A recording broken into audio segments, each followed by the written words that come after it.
Kasarian. Bow. Ang mga tao, meron niyang kasarian o yung sex.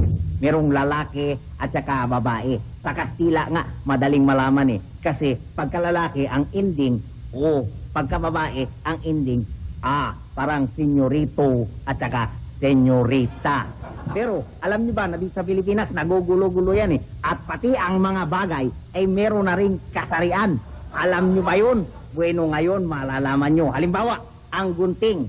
Ang gunting, ang kasarian niyan, babae yan. Kasi ang gunting, bubuka-buka.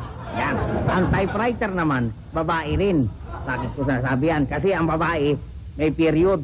Ang typewriter, may period din. Pero yung tortang talong, lalaki yan. Kasi may talong na, may itlog pa. Ang sigarilyo, lalaki. Pero ang sigarilyas, babae. Kasi may kanta nga dyan, di ba? Sigarilyas at mani. Yan. Ang submarine, lalaki yan. Kasi may kargang semen.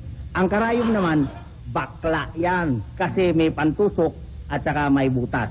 Yan, alok. Ang tinidor, lalaki yan. Dahil tumutusok. Ang kutsara, babae. Dahil sumusubok. Ang bayan ng nabotas, babae yan. Ang pateros, babae rin. Kasi bagsakan ng itlog eh. Pero ang bagyo, lalaki yan. Dahil yan ang order ni Mrs. Ang baril, lalaki. Ingat sa paghawak kasi baka pumutok. Ang mesang ito mismo, babae ito. Kasi ito, pinapatungan ko. Pero ang upuan na to, lalaki to. Kasi ito, inuupuan ko. Kaya booking tuloy ako. Sige na, kilait na ako. Pero kayo rin naman eh, may inuupuan din kayo dyan, di ba? Ha?